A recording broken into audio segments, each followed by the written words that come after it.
بعض لوگوں پر کچھ مایوسی طاری ہو جاتی ہے، ہم اتنے عرصے سے گناہ کرتے چلے آ رہے ہیں، کیسے معافی ہوگی، کیسے ممکن ہے، کیسے چھٹکارا ملے گا؟ ایسے لوگوں کے لیے ان کے اطمینان کے لیے، ان کی دلجوئی کے لیے، ان کی تسلی کے لیے یہ آیت عظیم ترین آیات میں سے قرآن مجید کی۔ قل یا عبادی الذین اسرفوا علی انفسہم، اے نبی کہہ دیجئے، اے میرے وہ بندو جنہوں نے اپنی جانوں پر ظلم کیا ہے، ظلم اٹھایا ہے، زیادتی کی ہے۔ تم اگر گناہ کرتے رہے ہو تو اپنی جان پر ظلم کیا ہے، میرا تو کچھ نہیں بگاڑا، اللہ تو غنی ہے، اس کی تو سلطنت میں کوئی کمی نہیں آتی۔ ایک حدیث قدسی میں الفاظ آئے ہیں، میرے بندو اگر تم سب کے سب، اولکم و آخرکم و انسکم و جنکم، تمام انس و جن اور اولین سے لے کر آخرین تک کسی بدترین انسان جیسے فاسق و فاجر ہو جائیں، سب ابلیس بن جائیں، تب بھی میری سلطنت میں کوئی کمی نہیں ہوگی۔ اور اگر تم سب کے سب، اولین و آخرین اور انس اور جن، سب مل کر جو متقی ترین انسان ہو سکتا ہے ویسے بن جاؤ، ابو بکر صدیق بن جاؤ، تب بھی میری سلطنت میں کوئی اضافہ نہیں ہوگا۔ تو اللہ تعالیٰ کا تو کچھ بگڑتا نہیں ہے، انسان گناہ کرتا ہے تو اپنا نقصان کرتا ہے۔ قل یا عبادی الذین اسرفوا علی انفسہم، کہہ دیجئے اے نبی، اے میرے وہ بندو جنہوں نے اپنی جانوں پر ظلم کیا ہے، ستم کیا ہے، ظلم اٹھایا ہے، لا تقنطوا من رحمت اللہ۔ میں آج بعض حدیثیں اس موضوع پر آپ کو سناؤں گا، عجیب چشم کشا حدیثیں ہیں۔ میں نے چونکہ اس موضوع پر گفتگو کرنی تھی تو میں نے کچھ اس مرتبہ احادیث کا تفحص کیا، تو واقعہ یہ ہے کہ بعض احادیث پڑھ کر خود میری جو ہے میرے علم میں اضافہ ہوا، ادھر میری توجہ آج تک نہیں گئی تھی۔ لا تقنطوا من رحمت اللہ، اللہ کی رحمت سے مایوس مت ہو۔ ان اللہ یغفر الذنوب جميعا، اللہ تعالیٰ تمام کے تمام گناہ معاف کرتے ہیں۔ اللہ تعالیٰ کی قدرت ہے، اللہ کا اختیار ہے، اللہ کا فیصلہ ہے، لہذا مایوس نہ ہو، اصلاح کرو۔ احادیث تو میں بعد میں آپ کو سناؤں گا، اس سے پہلے اس کا فلسفہ سمجھ لیجئے اصل میں کیا ہے۔ دیکھیے، ایک ہے طبیعی اعمال، فزیکل، ان کا ہم دنیا میں اصول یہ دیکھتے ہیں کہ اس کے نتائج لازمی ہوتے ہیں اور ان سے چھٹکارا نہیں مل سکتا۔ آپ نے سنکھیا کھایا ہے تو مریں گے، چائے کھانے کے بعد آپ نے خودکشی کا ارادہ کیا، سنکھیا کھا لیا، اب چاہے آپ پر ندامت ہو، پشیمانی ہو، پریشانی ہو، توبہ کریں، آپ کا بچنے کا کوئی سوال نہیں، مرنا ہی مرنا۔ اتنا یہ کہ اللہ تعالیٰ جو ہے اپنی معجزانہ کسی قدرت سے اس عمل کا جو طبعی نتیجہ ہے اس کو نکلنے سے روک دے۔ آگ کی فطرت ہے کہ وہ جلاتی ہے، اللہ کے حکم کے تحت حضرت ابراہیم کو اس نے نہیں جلایا، یا نار کونی بردن وسلام علی ابراہیم۔ لیکن یہ ہمیشہ نہیں ہوتا، یہ تو ایک دفعہ ہو گیا بس۔ اللہ جب چاہے اب بھی کر سکتا ہے، لیکن یہ روز روز نہیں ہوتا۔ روز روز جو بھی فزیکل لاز ہیں وہ چل رہے ہیں، اگر وہ نہ چلے تو کوئی سائنس پاسبل ہی نہ ہو، کوئی ٹیکنالوجی ممکن ہی نہ ہو۔ یہ تو ان فزیکل کیمیکل لاز جو ہیں ان کا دوام ہے کہ جس کی وجہ سے یہ ساری سائنس اور ٹیکنالوجی اب کہاں سے کہاں پہنچ رہی ہے کہ عروج آدم خاکی سے انجم سہمے جاتے ہیں کہ یہ ٹوٹا ہوا تارا کہیں مہی کا عامل نہ بن جائے۔ تو یہ توبہ جو ہے فزیکل اعمال میں مفید نہیں ہے، چاہے آپ پر یہ احساس میں کیا کر بیٹھا، کیا میں نے کیا، کیوں میں نے کھا لیا، یہ سب کیا، تو اب اثر کرے گا۔ جو اخلاقی اعمال ہیں ان کا قانون یہ نہیں ہے۔ اخلاقی اعمال کے نتائج ختم ہو جاتے ہیں توبہ کے ساتھ۔ یہ ایک بہت بڑا قانون ہے، بہت بڑا قانون۔ ایسا نہیں ہے کہ کسی گناہ سے انسان کی فطرت میں کوئی ایسی مستقل کجی واقع ہو جائے کہ جس کی اصلاح کی کوئی صورت ہی نہ ہو، یہ نہیں ہے۔ بڑے سے بڑے گناہ، بڑے سے بڑے گناہ توبہ کرو، خلوص دل سے کرو، جو اس کے اصول ہیں، جو اس کے قواعد ہیں، جو اس کے ضوابط ہیں، جو اس کی شرائط ہیں، ان کو پورا کرو۔ تو بڑے سے بڑے اعمال، برے سے برے اعمال، میں حدیثیں آج آپ کو سناؤں گا، حیران کو، کیونکہ عام طور پر یہی ہوتا ہے کہ مواعظ میں چونکہ لوگوں کو اصلاح کی ترغیب دلانی ہوتی ہے تو وہ جو انذار کا پہلو ہے اسے زیادہ نمایاں کیا جاتا ہے۔ اللہ کی طرف سے شدید ذو انتقام، اللہ انتقام لینے والا ہے، اللہ سزا دینے والا ہے، لیکن یہ دوسرا پہلو جو ہے وہ بھی اپنی جگہ پر بہت اہمیت کا حامل ہے کہ طبیعی اعمال کے نتائج اور عواقب اور اخلاقی اعمال کے نتائج و عواقب یہ ایک جیسے نہیں ہیں۔ اب اس معاملے میں تاریخ مذاہب عالم میں جو بہت بڑی غلطی ہوئی، بہت بڑی غلطی ہوئی، بہت بڑی غلطی ہوئی، تورات میں حضرت آدم اور حوا علیہ السلام سے جو غلطی اور خطا ہو گئی تھی، آپ اندازہ کیجئے کیا مقام اللہ نے عطا کیا تھا، سارے فرشتوں کو ان کے سامنے سجدہ کروا دیا تھا، اور ایک ہی حکم تو دیا تھا نا کہ اس درخت کے قریب نہ جانا، اور تو ابھی کوئی شریعت نہیں تھی، کوئی لمبے چوڑے احکام نہیں تھے، کھاؤ جہاں سے چاہو، اس ایک درخت کے پیچھے پاس نہ جانا، وَلَا تَقْرَبَا هَٰذِهِ الشَّجَرَةَ فَتَكُونَا مِنَ الظَّالِمِينَ، اور وہی کام کر بیٹھے حضرت آدم اور حضرت حوا علیہ السلام۔ کتنا بڑا گناہ، کتنا بڑا گناہ، کتنا بڑا گناہ، لیکن قرآن نے وضاحت کر دی کہ آدم نے توبہ کی، اللہ نے معاف کر دیا۔ اللہ تعالیٰ سے کلمات سیکھے، ندامت دل میں پیدا ہو گئی حضرت آدم، لیکن الفاظ نہیں تھے، کن الفاظ میں اللہ سے معافی مانگوں، مجھ سے خطا ہو گئی، بہت بڑی غلطی ہو گئی، وہ الفاظ بھی اللہ نے سکھائے، فَتَلَقَّىٰ آدَمُ مِن رَبِّهِ كَلِمَاتٍ، یہ ہے جس میں کہ وہ علامہ اقبال کا ایک شعر ہے ان کے نوجوانی کے دور کا، جس پر اب میں بھول رہا ہوں کہ داغ دہلوی تھے یا کوئی اور تھے کہ جنہوں نے علامہ سے کہا تھا میاں اس عمر میں اور یہ شعر، اس بڑی محفل میں بات آئی تھی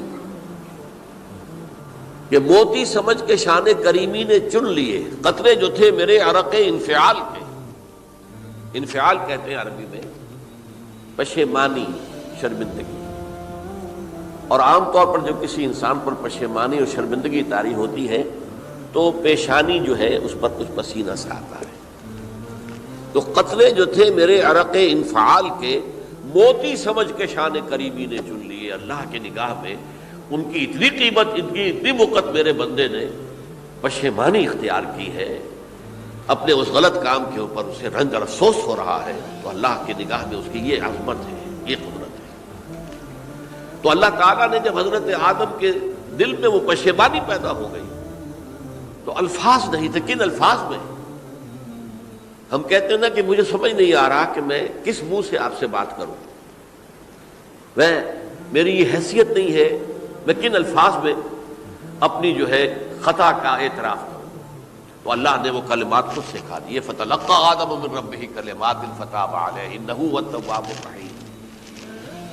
یہ چیز کہیں تورات جب دوبارہ مرتب ہوئی ہے تو وہ نکل گئی، اس میں رہ گئی، باقی اس میں شامل نہیں، یہ تاریخی اعتبار سے جان لیجئے۔ تورات جو ہے وہ آج سے 2500 بلکہ 2600 برس قبل سے دنیا سے غائب ہے۔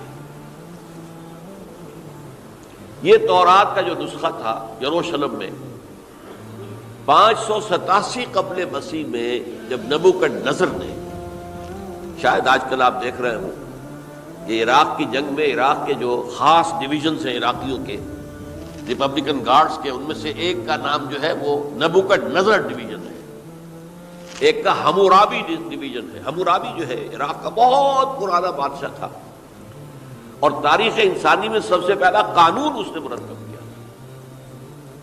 حمورابی یہ بہت پرانی تہذیب ہے، دنیا کی غالباً سب سے زیادہ اینشنٹ تہذیب جو ہے وہ عراق کی ہے، حضرت ابراہیم یہی پیدا ہوئے شہر عور میں۔ تو نبوکدنضر نے جب تباہ کیا تھا یروشلم کو، 6 لاکھ آدمیوں کو قتل کیا اور 6 لاکھ کو قیدی بنا کر لے گیا بیبیلونیا، بابل کا لفظ بھی آج کل آ رہا ہے، کسی زمانے میں وہ عظیم شہر تھا دنیا کا، وہ معمولی سا شہر رہ گیا ہے، نئے شہر بڑھ گئے۔ تو اس وقت سے اس نے جب یروشلم میں جو ہیکل سلیمانی حضرت سلیمان کی بنائی ہوئی مسجد تھی اس کو جب گرایا ہے، اس کے بعد سے وہیں پر وہ نسخہ رکھا ہوا تھا تورات کا، پھر دنیا میں وہ نسخہ اب نہیں ہے۔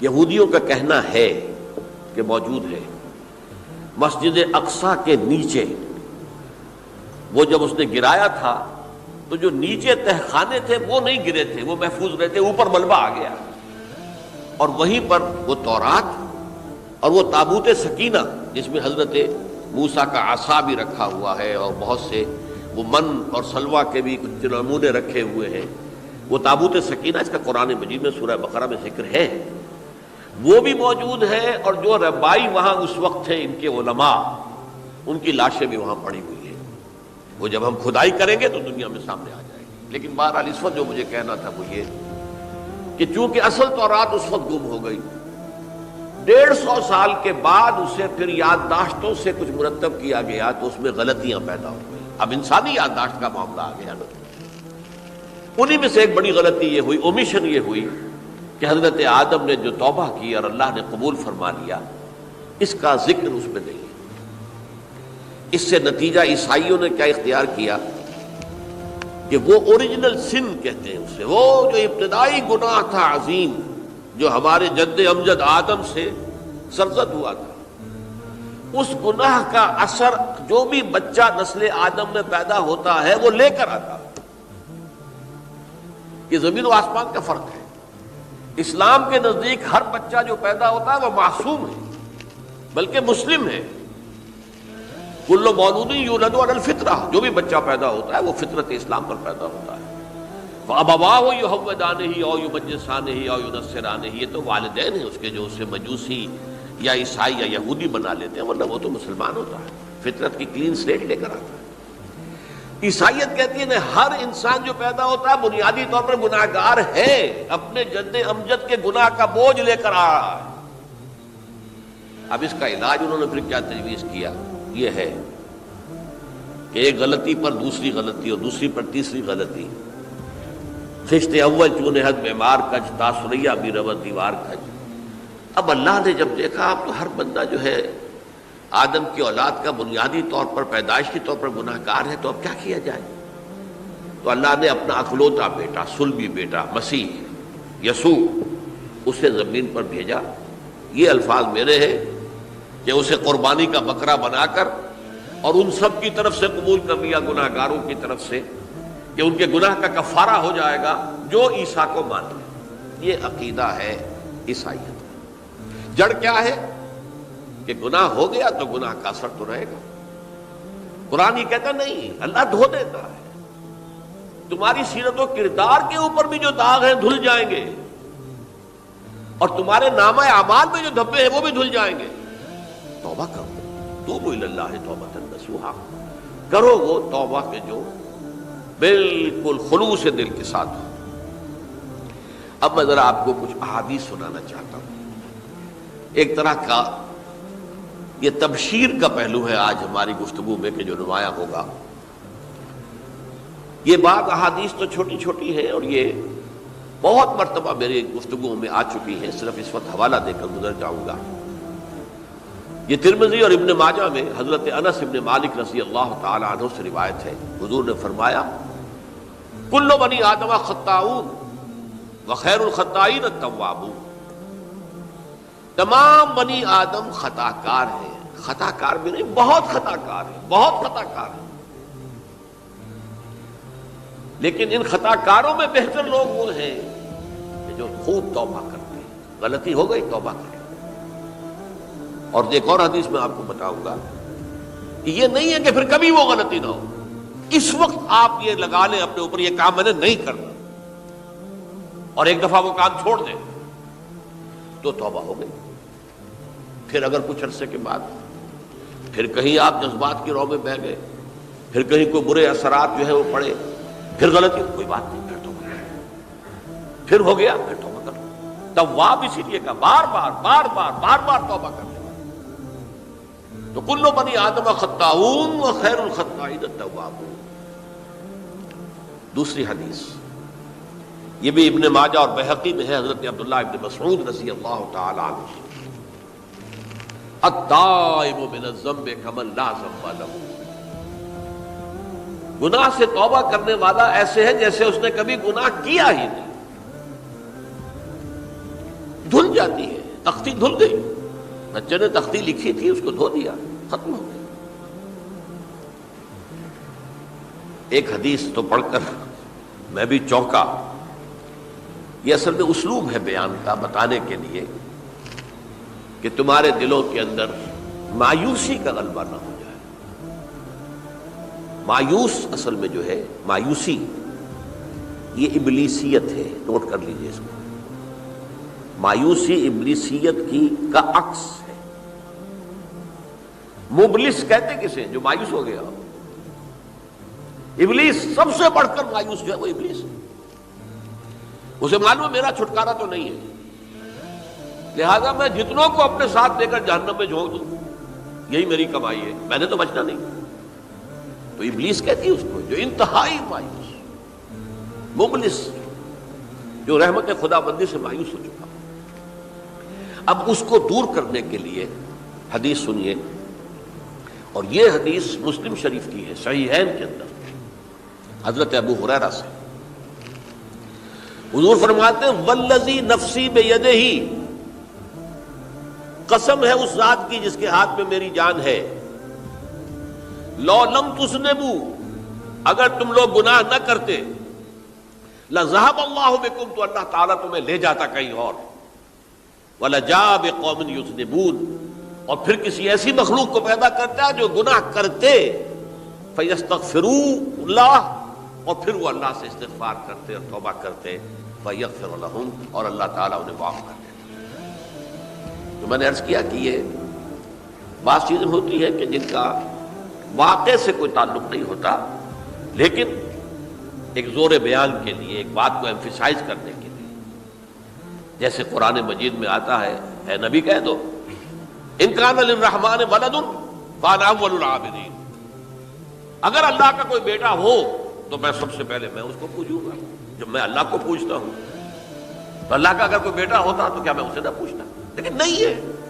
اب یہ نہیں ہے، نفی کے لیے زور دیا کہ اگر اللہ کا کوئی بیٹا ہوتا، لو کان للرحمن ولد فانا اول العابدین۔ اسی طرح یہ ہے کہ اگر انسان گناہ نہ کرتے اور گناہ کے بعد توبہ کر کے اللہ تعالیٰ کی شان غفاری کا ظہور نہ ہوتا، یہ بھی ایک عجیب فلسفے کی بات ہے، اللہ نے یہ کائنات کیوں پیدا کی؟ قرآن مجید میں اس کو براہ راست ایڈریس نہیں کیا گیا، اس مسئلے کو میرے علم کی حد تک۔ ہو سکتا ہے کہیں بہت خفی انداز میں ہو اور ابھی تک میری نگاہ سے بھی جو ہے وہ چھپا رہ گیا، ہو سکتا ہے قرآن مجید کے غامض نکات ایسے ہو سکتے ہیں۔ کوئی شخص، میں تو کہتا ہوں کہ اگر کوئی شخص کہتا ہے، میرے بارے میں ایک عالم دین نے کہہ دیا تھا کہ اسے قرآن پر بڑا عبور حاصل ہے، تو میں نے انہیں پیغام پہنچایا، جن صاحب نے مجھے ان کا یہ جملہ سنایا تھا کہ آپ نے قرآن کی توہین کی ہے، قرآن پر عبور کسی انسان کو نہیں ہو سکتا۔ عبور کا مفہوم کیا ہے؟ دریا کے دو کنارے ہیں، آپ اس کنارے سے اس کنارے چلے گئے تو آپ نے عبور کیا دریا۔ قرآن کے کنارے ہیں ہی نہیں، لا پیدا کنار۔ لہذا یہ کہہ دینا کسی کے بارے میں کہ قرآن مجید، اب انہوں نے تو ایک طرح سے میری تعریف کی تھی، میرے ایک ساتھی سے جملہ کہا تھا، ان کے وہ عزیز تھے، تو گویا کہ وہ جو میری تنظیم میں تھے ان کو خوش کرنے کے لیے کہہ دیا ہو یا جو بھی ہو، ان کے دلی جذبات ہو سکتا ہے کہ میں نے کہا انہیں یہ میرا پیغام پہنچا دیجیے، آپ نے قرآن کی توہین کی ہے۔ قرآن پر عبور کسے ہو سکتا ہے؟ نہ معلوم کتنے مقامات ہیں کہ جہاں امام راضی بھی کھڑے ہوئے ایسے نظر آتے ہیں، دہشت زدہ، اعلم ان ھذا المقام مقام غامض مہیب عمیق، ہوشیار کے رہ بردم تیغست قدم رہا، ہوشیار ہو جاؤ، یہ بڑا خطرناک مقام ہے، بہت مشکل مقام ہے، اس کے تہ تک پہنچنا کسی کے لیے ممکن نہیں ہے۔ سورہ حدید کی آیت هو الاول والآخر والظاہر والباطن پر یہ الفاظ ہیں جو امام راضی نے لکھے۔ تو اس لیے میں آپ سے عرض کر رہا ہوں کہ یہ کہنے کا انداز ہے، والذی نفسی بیدہ لو لم تذنبوا، اس ہستی کی قسم جس کے ہاتھ میں میری جان ہے، اگر تم گناہ نہ کرتے، تو میں عرض کر رہا تھا تو اللہ کی شان غفاری کیسے ظاہر ہوتی؟ اللہ نے کائنات کیوں پیدا کی؟ کنت کنزا مخفیا فاحببت ان اعرف فخلقت الخلق۔ محدثین کرام اگرچہ اس حدیث کی سند کو پختہ نہیں مانتے، لیکن اکثر مفسرین نے اس کو تسلیم کیا ہے۔ علامہ آلوسی نے تسلیم کیا کہ میں ایک چھپے ہوئے خزانے کے مانند تھا۔ اب خزانہ کہیں پڑا ہے، اس کا کیا حاصل کیا ہے؟ وہ تو کہیں کھلے، کسی کے پاس جائے، کوئی اسے فائدہ اٹھائے، تب تو کوئی فائدہ ہوا نا۔ تو کن تو کنزا مخفیا، میرے اندر طاقت تھی، قوت تھی، خلاقی تھی، میری شانیں ساری میرے اندر ہی اندر تھی نا۔ کن تو کنزا مخفیا فاحببت ان اعرف، تو میں نے یہ چاہا کہ مجھے پہچانا جائے۔ فخلقت الخلق، تو میں نے خلق کی تخلیق کی ہے۔ اب مجھے پہچانو اس کائنات کے ذریعے سے، یہ میری تخلیق ہے، آؤ دیکھو۔